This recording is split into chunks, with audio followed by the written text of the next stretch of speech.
Hi, my name is Alexis, and this is my process reflection. I have listed here the entrepreneurial steps I have taken since the last submission, along with the importance of the experimentation process that I will dive deeper into later in the presentation.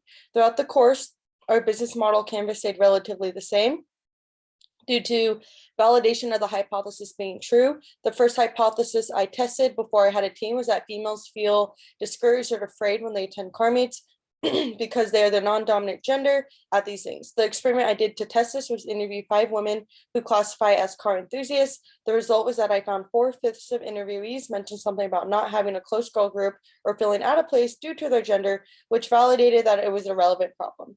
This was my deciding factor to then persevere, since there was a high rate in women actively aware in solving the issue. For the second model, the hypothesis stayed the same. The channel remained through Facebook, group forums, and the customer segment was still female car enthusiasts. The experiment I used for the second model was an additional 5 interviews. The result of this experiment was over half of interviewees felt displacement in the car community due to gender. For the third model, the hypothesis stayed the same. The experiment was a survey sent out to female car enthusiasts in college through Facebook. The result was a 66% interest rate in our car event.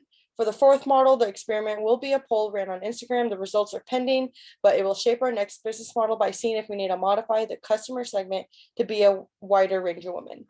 I have explained here how the role emotions play in entrepreneurship and why they're important. Emotions are important because it helps us as entrepreneurs be passionate about a real cause and create authentic values and goals. As for customers, emotions help us understand how they feel about a problem and make designing the experiment along with the solution more precise and relevant for them to maximize customer retention and engagement with their service or product. On these slides, I mention why experimentation and iteration are key steps in entrepreneurship and how they shaped our canvas. Experimentation and iteration are important because it's a more active part of solving a problem beyond researching already collected data, involves correcting real time and gaining a deeper understanding of your current customer segment you are trying to help. Iteration is important because it is an analysis that holds the entrepreneur accountable of what they initially thought and what they did to verify that claim, along with what they learned.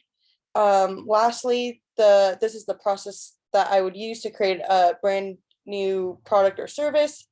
The biggest skill I learned was knowing how to create an interview and how to professionally conduct one. I can apply the concept of the interview process in my everyday life, and I understand the deeper meaning and emotions behind people's needs and wants.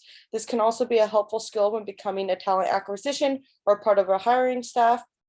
This is the laid out experiment design we have for the second one, and then the iteration analysis after our first experiment.